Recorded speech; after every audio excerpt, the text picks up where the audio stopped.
آج ہم آپ سے ایک سوال کرتے ہیں۔ وہ سوال یہ ہے کہ ذرا غور کریں، دنیا میں اس سے پیچھے کتنی اقسام کے لوگ گزرے ہیں۔ تو جب آپ غور کریں گے تو جواب آپ کے سامنے آئے گا دو طرح کے۔ ایک وہ لوگ ہیں جن کے بارے میں آپ کا یہ کہنا ہے کہ رب نے ان کے اوپر غضب کیا، یعنی کہ وہ مشرکین تھے، کفار تھے، رب کے باغی تھے، رب کا ان کے اوپر غضب بڑھا، وہ مغضوب قرار دیے گئے، رب کے غضب کا شکار ہوئے۔ اور ان کے برعکس ایک دوسری قسم کے لوگ ہیں جن کو اب دیکھتے ہیں قرآن رب صالحین قرار دیتا ہے۔ صالحین کن کو قرار دیتا ہے؟ صالحین قرار دیتا ہے رسولوں اور ان کے ساتھیوں کو، رسولوں کی ملت پر چلنے والوں کو۔ اور مشرکین کن کو قرار دیتا ہے؟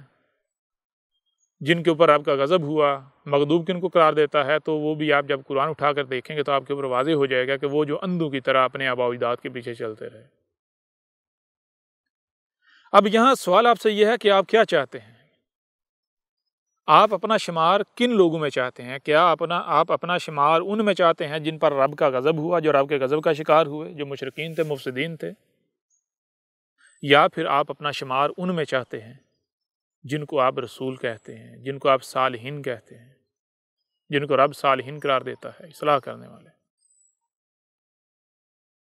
تو اپنے آپ سے پوچھیں اور یہ سوال اس کا جواب دیں تو یقینی طور پر کوئی ایک بھی شخص ایسا نہیں ہوگا کہ جس کا جواب یہ ہو جی میں اپنا شمار مفسدین میں، مشرکین میں چاہتا ہوں، بلکہ ہر کسی کا یہی جواب ہوگا کہ میں چاہتا ہوں کہ میں انہی میں شامل ہوں، میرا شمار انہی میں کیا جائے جن کو رب صالحین کہتا ہے، رسول اور ان کے جو ساتھی ہیں۔ اب یہاں ایک چھوٹا سا سوال میں آپ سے اور کرتا ہوں۔ وہ قومیں، وہ لوگ جن کے اوپر رب نے اپنا غضب کیا، جو رب کے غضب کا شکار ہوئے، جن کو آج آپ مشرکین کہتے ہیں، رب کے باغی کہتے ہیں، کیا وہ لوگ یہ چاہتے تھے، یہ کہتے تھے کہ ہم جی رب کے باغی میں شمار ہونا چاہتے ہیں، ہم جو مشرکین ہیں وہ بننا چاہتے ہیں؟ یعنی اگر ان سے یہ پوچھا جاتا کہ آپ اپنا شمار کن میں چاہتے ہیں تو کیا وہ یہ کہتے کہ ہم ان میں اپنا شمار چاہتے ہیں کہ جو رب کے غضب کا شکار ہوئے؟ یا پھر وہ بھی اپنی زبان سے یہی کہتے تھے کہ ہم اپنا شمار صالحین میں چاہتے ہیں، ہم چاہتے ہیں کہ ہمارا شمار صالحین میں ہو؟ تو اب سوال یہ پیدا ہوتا ہے کہ ان کی لاکھ چاہت کے باوجود کیا وہ صالحین میں شمار ہوئے؟ وہ جتنی بھی قومیں ہلاک ہوئی ہیں، جن کو رب مغضوب قرار دیتا ہے، جو رب کے غضب کا شکار ہوئے، آپ ان کے بارے میں پڑھ لیں، وہ تمام کی تمام قومیں ایسی تھیں، ان میں ہر شخص ایسا تھا جس کی چاہت یہ تھی کہ میں صالحین میں شمار ہوں، مجھے صالحین میں شمار کیا جائے۔ لیکن جب نتائج سامنے آئے تو کیا رب نے ان کو صالحین میں شمار کیا؟ تو اس کا جواب بالکل واضح ہے، نہیں۔ کیوں نہیں؟ اس کی وجہ یہ ہے کہ اگر آپ چاہتے ہیں تو چاہت سے کچھ نہیں ہونے والا، ہونا کس سے ہے؟ آپ کے کہنے سے، آپ کے چاہنے سے، آپ کی آوازیں بلند کرنے سے، شور مچانے سے آپ صالحین میں شمار نہیں ہو جائیں گے، ٹھیک ہے نا؟ بلکہ اگر صالحین میں شمار ہونا ہے تو آپ کو صالح بننا پڑے گا، آپ کو وہی کرنا پڑے گا جو صالحین نے کیا۔ اب ذرا غور کریں، صالحین نے کیا کیا اور جو مشرکین تھے جن کے اوپر آپ کا غضب بھڑکا انہوں نے کیا کیا؟ پھر آپ ذرا اپنا موازنہ کیجئے گا ان کے ساتھ کہ آپ کا شمار کن میں ہونے جا رہا ہے، ٹھیک ہے نا؟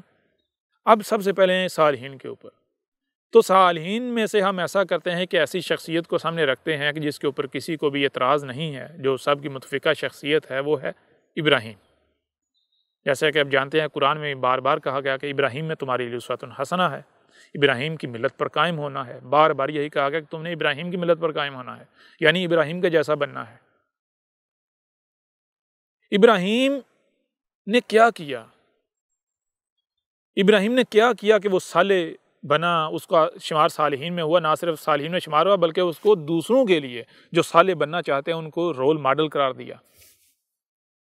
ابراہیم کو ان کے لیے جو صالح بننا چاہتے ہیں ان کے لیے رول ماڈل بنا دیا، عملی نمونہ بنا دیا۔ کیوں؟ آخر کیا کیا تھا ابراہیم نے؟ کیا ابراہیم نے زبان سے دعوے کیے تھے؟ کیا ابراہیم صرف یہ کہتا تھا جی میری چاہت ہے میں صالحین میں شمار ہوں اور اس کے علاوہ وہی کرتا رہا جو آپ کر رہے ہیں؟ نہیں، جب غور کریں گے تو حقیقت اس کے بالکل برعکس کچھ اور سامنے آئے گی۔ وہ یہ سامنے آئے گی کہ جیسے آپ پیدا ہوتے ہیں ابراہیم بھی ایسے ہی پیدا ہوا تھا، جیسے آپ پلتے بڑھتے ہیں ایسے ہی ابراہیم پلا بڑھا تھا۔ لیکن پھر کیا ہوا یہ کہ جیسے کوئی بھی بچہ پیدا ہوتا ہے وہ پیدا ہوتے وقت 100% اپنے والدین کا، اپنے بڑوں کا محتاج ہوتا ہے، لیکن جیسے جیسے وقت گزرتا جاتا ہے وہ بڑا ہوتا جاتا ہے، یعنی خود مختار ہوتا جاتا ہے، خود مختاری کی طرف اپنے قدم بڑھاتا جاتا ہے۔ ایسے ہی ابراہیم کے ساتھ بھی ہوا۔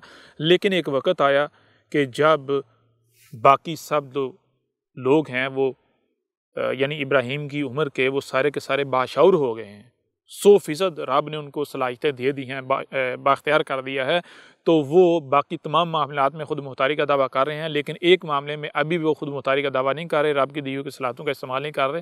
وہ کون؟ وہ یہ کہ اسی کو صحیح کہہ رہے ہیں جس کو انہوں نے اپنے بڑوں کو صحیح کہتا پایا، اور اسی کو غلط کہہ رہے ہیں جس کو انہوں نے اپنے بڑوں کو صحیح کہتا پایا، یعنی وہ اسی کو صحیح اور غلط کہہ رہے ہیں جس پر انہوں نے اپنے بڑوں کو پایا۔ اس کے باوجود کہ ان کے پاس شعور آ چکا ہے، صحیح اور غلط کا فیصلہ کرنے کی صلاحیتیں دے دی گئی ان کو۔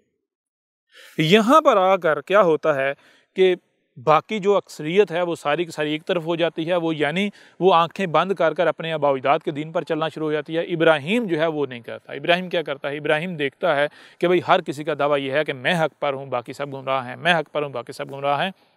اب ایسا کیسے ہو سکتا ہے کہ سارے کے سارے ہدایت یافتہ ہوں، سارے کے سارے حق پر ہوں؟ کیونکہ ہر کوئی آپس میں اختلاف کر رہا ہے۔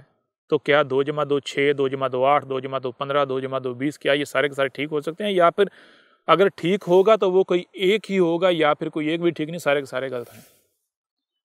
تو ابراہیم نے دیکھا بھائی کس بنیاد پر یہ سارے کے سارے ہر کوئی حق ہونے کا دعوے دار ہے، تو بنیاد یہ سامنے آئی کیونکہ میں نے اپنے بڑوں کو اس پر پایا ہے، یہ میرے بڑوں کا دین ہے، اس وجہ سے یہ حق ہے، اس وجہ سے میں حق پر ہوں۔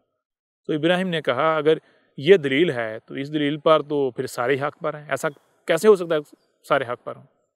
کیونکہ حق تو کوئی ایک ہی ہو سکتا ہے۔ تو ابراہیم نے کہا میں ایسا نہیں بنوں گا، بلکہ جب مجھے رب نے وجود دیا تھا اس وقت میں 100% بڑوں کا محتاج تھا، والدین کا محتاج تھا، لیکن جب جیسے جیسے مجھے میرے رب نے بااختیار کیا، صلاحیتیں دیں، تو میں ان صلاحیتوں کا استعمال کرنا شروع ہوا۔ تو کیا صحیح کیا ہے اور غلط کیا ہے اس کا فیصلہ کرنے کی صلاحیتیں میرے رب نے مجھے نہیں دیں، ابھی بھی نہیں دیں، جو میں دوسروں کا محتاج بنوں، اسی کو صحیح اور غلط کہوں جس کو دوسرے صحیح اور غلط کہہ رہے ہیں۔ اگر تو مجھے میرے رب نے بھی وہ صلاحیتیں نہیں دی تو ٹھیک ہے، میں جن کا محتاج ہوں میں انہی کے پیچھے چلتا ہوں، لیکن اگر میرے رب نے مجھے یہ صلاحیتیں دے دی ہیں تو مجھے صلاحیتیں دینے کے باوجود میں کیوں ایسا کروں، ان صلاحیتوں کا استعمال کیوں نہ کروں، میں کیوں دوسروں کا محتاج بنوں؟ تو ابراہیم نے کیا کیا تھا؟ ابراہیم نے پھر ان صلاحیتوں کا استعمال کیا تھا۔ کیوں صلاحیتوں کا استعمال کیا تھا؟ اس لیے ان صلاحیتوں کا استعمال کیا تھا کیونکہ ابراہیم جانتا تھا کہ میرا رب جو ہے وہ کوئی بھی کام کرتا ہے بالحق کرتا ہے، بغیر حق نہیں کرتا۔ کیونکہ رب کوئی بھی کام کرتا ہے بغیر مقصد کے نہیں کرتا، با مقصد کرتا ہے۔ اب اگر رب نے آپ کو صلاحیتیں دی ہیں، سننے کے لیے کان دیے ہیں، دیکھنے کے لیے آنکھیں دی ہیں، جو سنائی اور دکھائی دیتا ہے اسے سمجھنے کی صلاحیت دی ہے، تو کیا یہ بغیر مقصد کے دے دیں؟ کیا رب آپ سے سوال نہیں کرے گا؟ اگر آپ نے اندھوں کی طرح اپنے بڑوں کے پیچھے چلنا ہے، اپنے آباء و اجداد کے پیچھے چلنا ہے، اسی کو حق کہنا ہے جس کو آپ کے بڑے یا اکثریت حق کہہ رہی ہے، اسی کو باطل کہنا ہے جس کو آپ کے بڑے یا اکثریت باطل کہہ رہی ہے، تو پھر رب نے آپ کو صحیح اور غلط کا فیصلہ کرنے کی، سننے، دیکھنے اور سمجھنے کی صلاحیتیں کیوں دیں؟ سوال پیدا ہوتا ہے یا نہیں ہوتا؟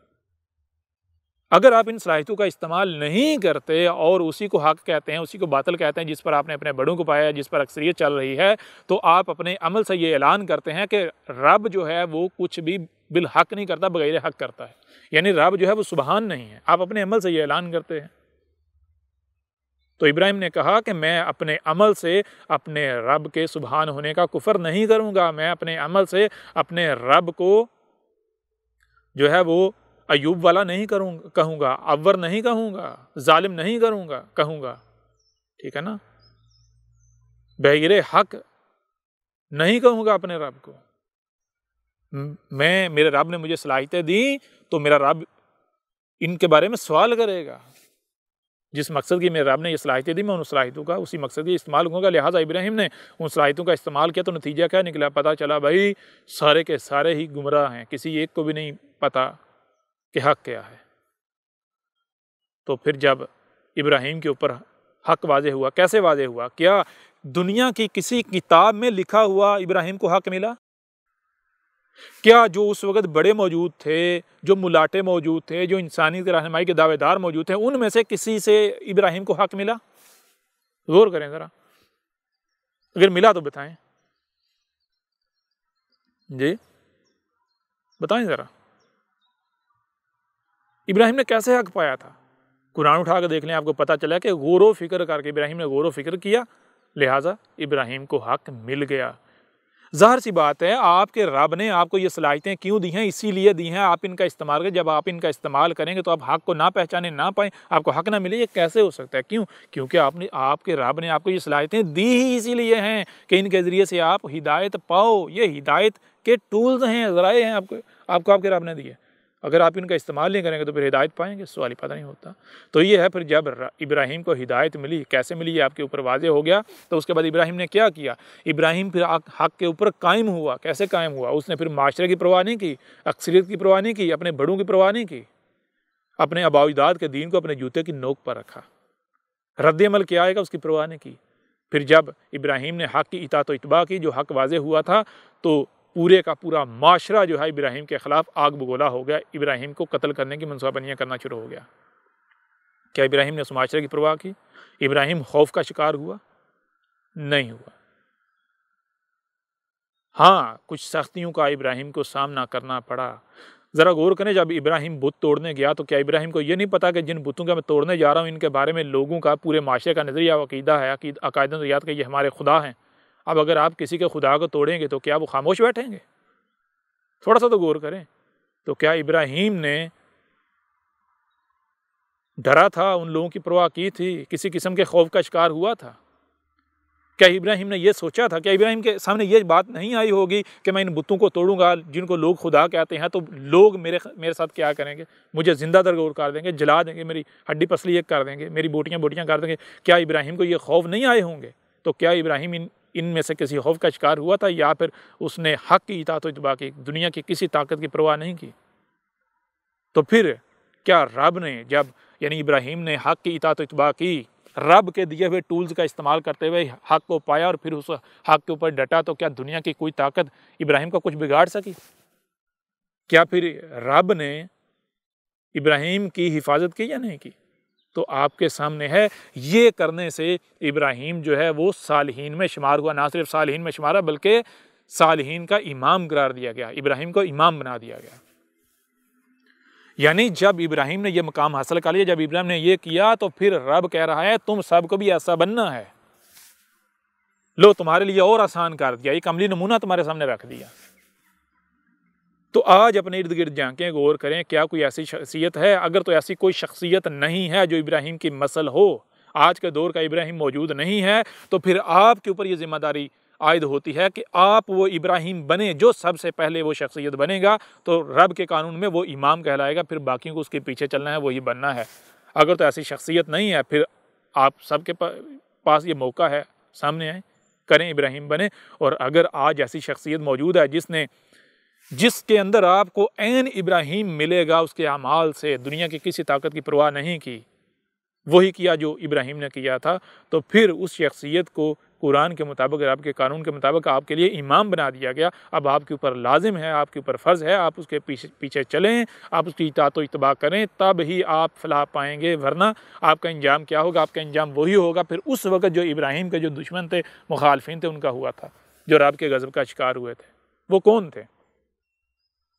تو اس سے آپ کے اوپر بالکل کھل کر یہ بات واضح ہوگی کہ رب کا انعام کن کے اوپر ہوا، رب کے قانون میں صالحین کون ہیں، وہ ابراہیم اور ابراہیم کی مثل، اور مشرکین جو رب کے غضب کا شکار ہوئے وہ کون ہیں؟ وہ جو اندھوں کی طرح اپنے آباء و اجداد کے پیچھے چلتے ہیں۔ اب ذرا آپ اپنے آپ کو سامنے رکھیں، ایک طرف ابراہیم کو رکھیں اور دوسری طرف یعنی کہ جو ابراہیم کے دشمن تھے، جو اکثریت تھی، جو رب کے غضب کا شکار ہوئے، پھر اپنا موازنہ کریں دونوں کے ساتھ، آپ کس کے ساتھ ملتے ہیں، کس کے ساتھ میچ ہوتے ہیں، تو حقیقت آپ کے اوپر بالکل کھل کر واضح ہو جائے گی۔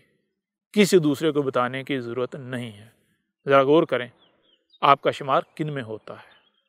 اگر تو آپ ابراہیم کی نسل ہیں، اگر تو آپ رسولوں کی نسل ہیں، تو پھر تو آپ کا شمار جو ہے وہ صالحین میں سے ہے۔ اور اگر آپ جو ہے مسل ثابت ہوتے ہیں دوسروں کی، جو اندھوں کی طرح اپنے آباء و اجداد کے پیچھے چلنے والے ہیں، تو پھر جان لیں آپ کی لاکھ چاہت ہو کہ جی ہم صالحین میں شمار ہوں، رب ہمیں صالحین میں شمارے، بے شک دن رات اب دعوے کریں، گڑ گڑائیں، جو جی چاہیں کریں، دنیا کی کوئی طاقت آپ کو جو مغضوب ہیں ان میں شامل ہونے سے نہیں روک سکتی، ان میں آپ کا شمار ہونے سے نہیں روک سکتی، ٹھیک ہے نا؟ اب یہ فیصلہ آپ کے ہاتھ میں ہے۔ آپ کہتے ہیں رسول میں ہمارے لیے اسوۃ حسنہ ہے، آپ کس کو رسول تسلیم کرتے ہیں؟ جو محمد کو اپنے لیے رسول تسلیم کرتے ہیں وہ ایک سائڈ پہ ہو جائیں، جو عیسیٰ ابن مریم کو اپنے لیے، یسوع مسیح کو اپنے لیے رسول تسلیم کرتے ہیں وہ دوسری طرف ہو جائیں۔ جو جس کو رسول تسلیم کرتا ہے وہ اپنے یعنی الگ ہو جائیں۔ پھر دیکھیں جس کو بھی رسول تسلیم کرتے ہیں کہ رسول نے کیا کیا، کیا رسول میں اسوۃ حسنہ نہیں ہے؟ اسوۃ حسنہ کا مطلب کیا ہے؟ کہ آپ کے لیے عملی نمونہ ہے، رب نے آپ کے لیے ایک عملی پریکٹیکل ایگزامپل رکھ دی، آپ نے بالکل ویسا بننا ہے۔ تو دیکھیں جس کو آپ اپنا رسول مان رہے ہیں، اپنے لیے رسول تسلیم کریں، کیا اس نے اسی طرح ہدایت پائی، اس نے اس طرح زندگی گزاری جیسے آپ پا رہے ہیں، جیسے آپ زندگی گزار رہے ہیں؟ محمد کے ماننے والوں سے سوال ہے کہ محمد نے کس طرح ہدایت پائی تھی، کہ آپ اسی طرح ہدایت پا رہے ہو جن ذرائع سے محمد نے ہدایت پائی، کہ آپ انہی ذرائع کو استعمال کر رہے ہو، انہی ذرائع کو اختیار کر رہے ہو؟ بتاؤ ذرا، دنیا کی کون سی کتاب تھی جس سے محمد کو رہنمائی ملی تھی؟ دنیا کا کون سا ملاٹا تھا جس سے محمد کو رہنمائی ملی تھی؟ دنیا کا کون سا ملاٹا تھا جس کے پیچھے محمد چلا تھا؟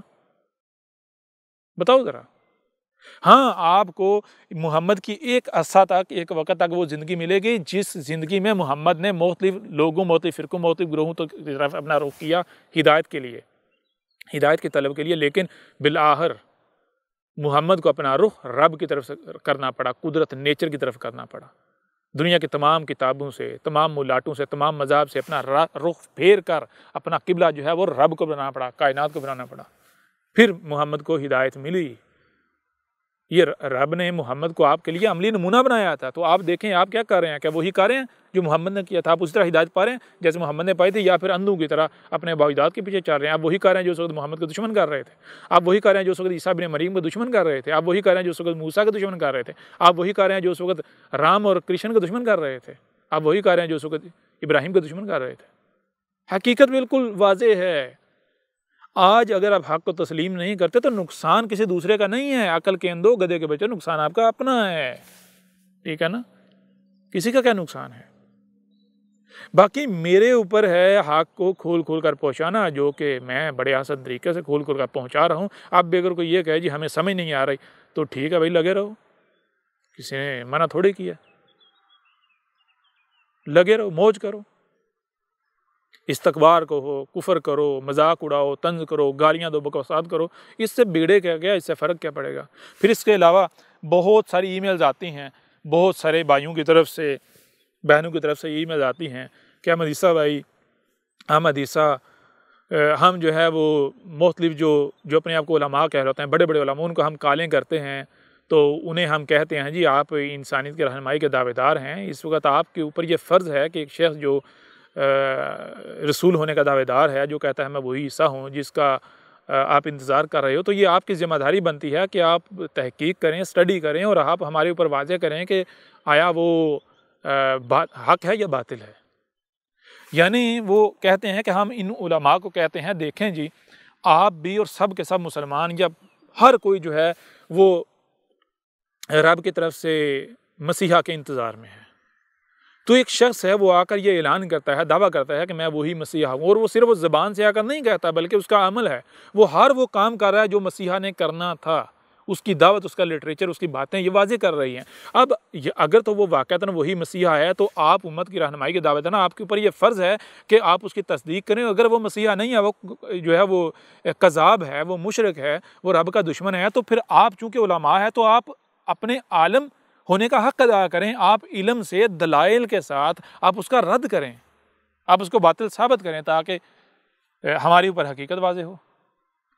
اب وہ آگے سے بتاتے ہیں کہ احمد عیسیٰ بھائی جتنے بھی ملاٹے ہیں کوئی ایک بھی ملاٹا ایسا نہیں ہے کہ جو آگے سے علم سے بات کرے، بلکہ یہ کیا کرتے ہیں، آگے سے گالیاں دینا شروع کر دیتے ہیں، بکواسات کرنا شروع کر دیتے ہیں، دھمکیاں دینا شروع کر دیتے ہیں، اور ایک ہی بات کرتے ہیں، کہتے ہیں کہ اس کو احمد عیسیٰ کو کہو پاکستان ہے، احمد عیسیٰ کو ہمارے سامنے دیکھو، ہم اس کی ہڈی پسلی اس کی بوٹی بوٹی کر دیں گے۔ بھائی بڑی عجیب بات ہے، یہ لوگ اپنے آپ کو علماء کہلواتے ہیں، اپنے آپ کو علماء۔ عالم کا کام کیا ہوتا ہے؟ عالم کا کام ہے بھائی علم کے ساتھ، دلیل کے ساتھ بات کرنا، دلیل کے ساتھ جواب دینا۔ اور یہ آگے سے کیا کرتے ہیں، جب لوگ ان سے رابطہ کرتے ہیں، یہ آگے سے وہ کرتے ہیں جو گلی کے گنڈے کرتے ہیں، جو بدماش کرتے ہیں۔ بھائی دھمکیاں عالم نہیں دیتے، ٹھیک ہے نا، گالیاں، بکواسات، دھمکیاں، ہمارے سامنے آئے، یہاں آئے، ہم اس کی ہڈیاں کاٹ دیں گے، ہم بوٹیاں کر دیں گے اس کی، ہم اس کو قتل کر دیں گے، یہ کر دیں گے، وہ کر دیں گے۔ اور یہ تو گلی کے گنڈے کرتے ہیں، یہ تو بدماش کرتے ہیں۔ تو مجھ سے پوچھتے ہیں احمد بھائی یہ ایسا کیوں کرتے ہیں؟ تو میں نے کہا اب بھی آپ مجھ سے پوچھتے ہو، بھائی آپ یہ دیکھو کہ احمد عیسیٰ نے کیا ہر طرح کے دجل چاک نہیں کر دیے؟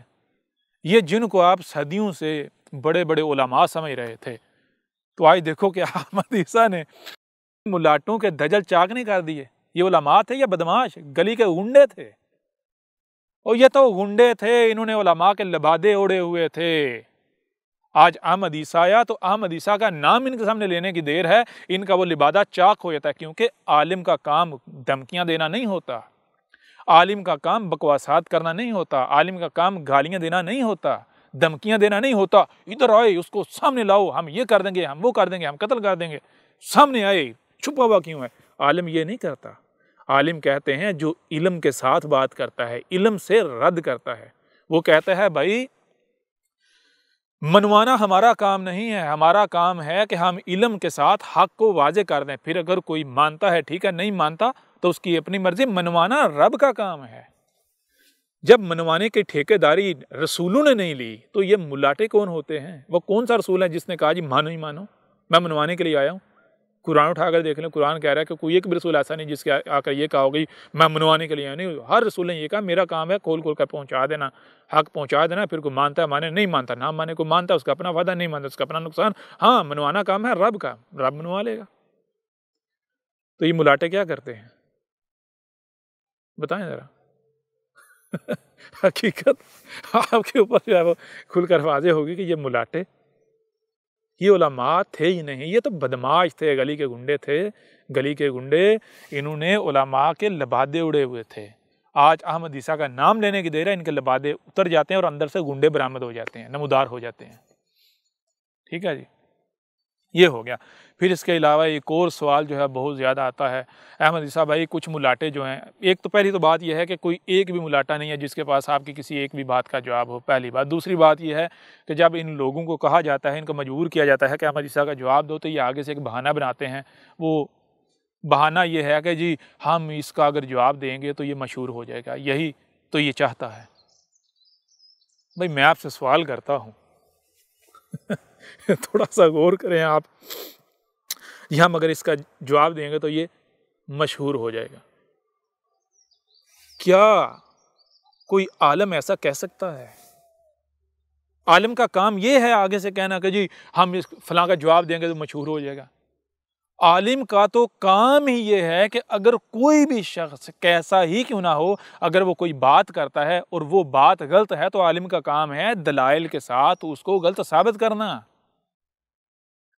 کیا کوئی مجھے یہ بتائیں کہ کیا ان ملاٹوں کو رب نے یہ کوئی ان کے ساتھ کوئی کنٹریکٹ کیا، کوئی ان کے ساتھ معاہدہ کیا کہ تم نے لوگوں کو مشہور نہیں کرنا یا مشہور کرنا ہے؟ کیا ان کے پاس یہ کنٹریکٹ ہے؟ جی۔ اور پھر دوسری بات، کیا یہ ماں کے پیٹ سے ہی مشہور پیدا ہوئے تھے؟ جی۔ یہ جو کہتے ہیں نا ہم اس لیے جواب نہیں دیتے کہ یہ مشہور نہ ہو جائے، جان لیں ان گدھے کے بچوں کے پاس کوئی جواب ہے نہیں، ان کو پتہ ہے یہ کذاب ہیں، یہ مکار لوگ ہیں، ان کو پتہ ہے ان کے پاس کسی قسم کا کوئی جواب نہیں ہے۔ ٹھیک ہے نا، عالم کا یہ کام نہیں ہوتا کہ وہ آگے سے یہ کہے جی مشہور ہو جائے گا، یہ ہو جائے گا، وہ ہو جائے گا، ایسا ہے ویسا ہے، بالکل نہیں۔ یہ گدھے کے بچے ہیں، جاہل ہیں، بہت بڑے مشرک ہیں۔ ان کو لگتا ہے ایسے یہ لگا ہوا ہے 4 دن شور میں جائے گا، چپ کر جائے گا، تو یہ دیکھ نہیں ان کے ساتھ ہو کیا رہا ہے اب؟ کوئی ایک بھی نہیں بچے گا، یہ رب کا وعدہ ہے۔ حق کو حق حاصل ہے کہ اسے تسلیم کیا جائے۔ حق جب تک آتا نہیں ہے تب تک مہلت ہوتی ہے، تب تک وقت ہوتا ہے، تب تک باطل جو جی چاہے کرتا رہے، دندناتا پھرے، لیکن جب حق آ جائے تو حق لا شریک ہے، حق اپنا شریک برداشت نہیں کرتا۔ اگر دیکھیں اگر تو احمد عیسیٰ کذاب ہے، یہ حق نہیں ہے، پھر تو ٹھیک ہے، ٹینشن نہیں لینی چاہیے، بے فکر ہو جائیں۔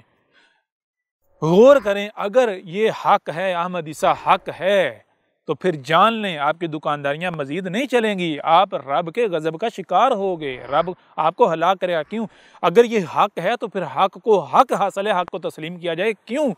کیونکہ حق لا شریک ہے، حق اپنا شریک نہیں تسلیم کرتا، نہیں برداشت کرتا۔ جب حق آ جاتا ہے تو پھر حق اپنا شریک مٹا دیتا ہے۔ اندھیرا ہو گیا تو یہیں پر مجھے لگتا ہے ہم بس کرتے ہیں اس نشست کو، پھر بات کریں گے مزید سوالات پر، مزید موضوعات کے اوپر۔ آج کے لیے اتنا ہی کافی۔ باقی آخر میں ہم یہی کہیں گے کہ جتنے بھی ملاٹے ہیں، اگر دیکھیں اگر ان کے پاس کسی ایک بھی ملاٹے کے پاس جواب ہوتا تو وہ کیا کرتا؟ سب سے پہلی بات تو یہ ہے، جتنے ملاٹے ہیں میرے پاس ہزاروں کی تعداد میں کالوں کی ریکارڈنگز موجود ہیں، جو موسٹلی ملاٹوں کے آمنے سامنے بیٹھ کر یعنی لوگوں کی باتیں ہوئی ہیں، جو میرے بارے میں سوال کر رہے ہیں، پوچھ رہے ہیں آگے سے ملاٹوں کا جو رویہ ہے، گالیاں، دھمکیاں، بکواسات، اس کو سنو نہیں، اس کی دعوت کے قریب بھی نہ جاؤ ورنہ تمہارے ایمان ڈول جائیں گے، یہ ہو جائے گا، وہ ہو جائے گا، نکاح ٹوٹ جائیں گے۔ اور باقی کال کی ریکارڈنگز ہیں جن میں یعنی کہ جو ان کی حقیقت ہے وہ پھر اگلتے ہیں، وہ موجود ہیں۔ پھر اس کے علاوہ وہ کون سا ملاٹا ہے کہ جس نے احمد عیسیٰ کے اوپر بات نہیں کی؟ قتل کی دھمکیاں، بکواسات، جلسے، جلوس، فتوے، سارا کچھ کیا، پھر بھی اگر یہ کہتے ہیں کہ یہ مشہور نہ ہو جائے تو جان لیں ان کے پاس جواب ہوگا تو یہ جواب دیں گے نا، ان کے پاس جواب ہی نہیں ہے۔ دوسری بات یہ ہے کہ اگر ان میں سے کسی ایک بھی ملاٹے کے پاس احمد عیسیٰ کا کوئی جواب ہوتا تو یہ کیا کرتے؟ ایسا ملاٹا تو پھدک کے سامنے آتا۔ کیوں؟ وہ کہتا دیکھو پوری امت کے علماء جس کے سامنے ہلاک ہو گئے، میں آج امت کا محسن دیکھو میں نے مقابلہ کیا۔ وہ تو ہیرو بننے کے چکروں میں پھدک کے سامنے آتا۔ ہیرو بننے کا موقع یہ ضائع جانے دیتے یا ضائع جانے دیں گے؟ سوال ہی پیدا نہیں ہوتا۔ یہ مکار ہیں، جاہل ہیں، یہ ملاٹے جو ہیں یہ گلی کے گنڈے ہیں، یہ بدماش ہیں، ٹھیک ہے نا، یہ لٹیرے ہیں۔ وہ جو حقیقی گنڈے ہوتے ہیں، لٹیرے ہوتے ہیں، وہ پستول آپ کی کنپٹی پر رکھ کے، ڈنڈے کے ڈر سے، ڈنڈے سے ڈرا کے، پستول سے ڈرا کے، بندوق سے ڈرا کے مال لوٹتے ہیں۔ انہوں نے بندوق کی جگہ پر ایک تصوراتی اللہ جس کا کوئی وجود ہی نہیں ہے، ٹھیک ہے نا، طرح طرح کے جو تصورات ہیں، قاعدہ و ریاض جو ہیں وہ ان کا اسلحہ ہے، اس اسلحے کے بل پر آپ کو ڈرا کے آپ کے مال لوٹتے ہیں یہ، ٹھیک ہے نا، اپنی اور اپنی بیویوں کے، اپنی رکھیلوں کے، اپنی اولادوں کے پیٹ پالتے ہیں، موجے کرتے ہیں۔ یہ ہے ان کی حقیقت۔ اندھیرا کافی ہو گیا، بس کرتے ہیں، ملتے ہیں اب اگلی نشست میں۔ احمد عیسیٰ کون ہے؟ کیا آپ احمد عیسیٰ کو جانتے ہیں؟ احمد عیسیٰ وہ ہے جس نے ان باتوں پر سے پردہ اٹھایا ہے جس پر آج ہر کوئی اختلاف کر رہا ہے۔ حق اور باطل کی پہچان اب انتہائی آسان۔ آج ہی الکتاب کو ڈاؤن لوڈ کریں۔ مزید ویڈیوز کے لیے احمد عیسیٰ کے یوٹیوب چینل کو وزٹ کریں اور چینل کو سبسکرائب کرنا مت بھولیے گا۔